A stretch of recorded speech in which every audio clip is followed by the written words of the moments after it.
Tem uma história que me chamou a atenção, Pedro, de um morador aqui da cidade de São Paulo.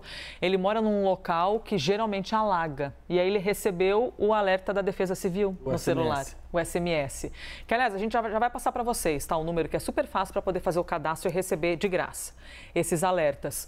E, sabendo do alerta, após receber, ele tirou o carro dele e colocou numa parte mais alta da rua. E ele disse que meia hora depois ele viu os carros na frente da casa dele boiarem, porque tinham carros que estavam estacionados e as pessoas não conseguiram retirar a tempo. Ou seja, é o serviço que funciona, que é bom para quem tem o que fazer na hora, né? Lógico, tem gente que às vezes não tem alternativa, Pedro, para conseguir sair de casa, procurar um acolhimento. E é uma história que se repete, né, no Brasil todo, só que impressiona quando a gente fala de São Paulo e Pedro Duran, quem vem nos contar isso. Pedro.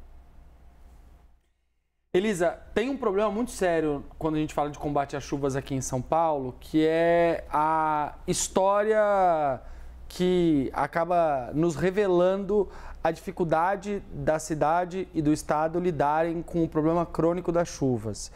A gente brincava sempre, enfim, historicamente, que São Paulo é a terra da garoa, né? Mas para muito além da garoa, São Paulo virou a terra do desastre e as chuvas elas têm causado cada vez mais desastres que são como tragédias anunciadas. Nos últimos anos foram investidos cerca de 5 bilhões de reais para obras relacionadas a chuvas e enchentes. Só que são obras pequenas, são obras improvisadas, são contratos emergenciais que não resolvem o problema, que ajudam num ponto de vista local, pontual, às vezes a fazer a contenção de um córrego, um dique, um talude, mas efetivamente não resolvem o problema estrutural da chuva, porque a gente tem uma dificuldade tremenda de conseguir, por exemplo, construir piscinões que funcionam como ralos que ajudam a fazer com que essa água possa escoar. São Paulo não é uma cidade esponja, como muitos dizem de algumas cidades do mundo, preparadas para poder receber água, né? Porque para você ser uma cidade esponja, você precisa de uma preocupação desde o piso, a vegetação, o solo, até efetivamente as estratégias do poder público para poder conter essas enchentes e as cheias que ainda assolam a cidade de São Paulo.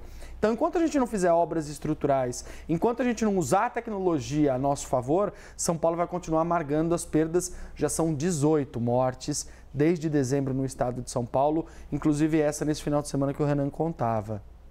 E a gente, falando inclusive, eu vi aqui que estava escrito que é o estado mais populoso do país com a maior participação no PIB do Brasil. E isso chama atenção, Pedro, porque imagina-se que você vai ter mais orçamento para conseguir tocar alguns assuntos adiante. Claro que os gastos também são imensos, sim, porque tudo isso que você citou precisa de dinheiro, né? Sim. De tempo, de pessoas empenhadas no pensar sobre a cidade, também grana para conseguir adotar tudo isso numa cidade que já tem muita gente amontoada, né? Pouco espaço verde. É gastar com qualidade, Elisa, não é apenas usar o dinheiro, mas é investir o dinheiro naquilo que vale. Só para fazer um paralelo, para a gente entender de que mundo que a gente está vivendo de contradições, enquanto a gente tem aqui 18 mortes no estado de São Paulo desde dezembro por causa das chuvas, no Rio Grande do Sul, acabei de receber aqui 54 municípios registrando problemas por causa da estiagem.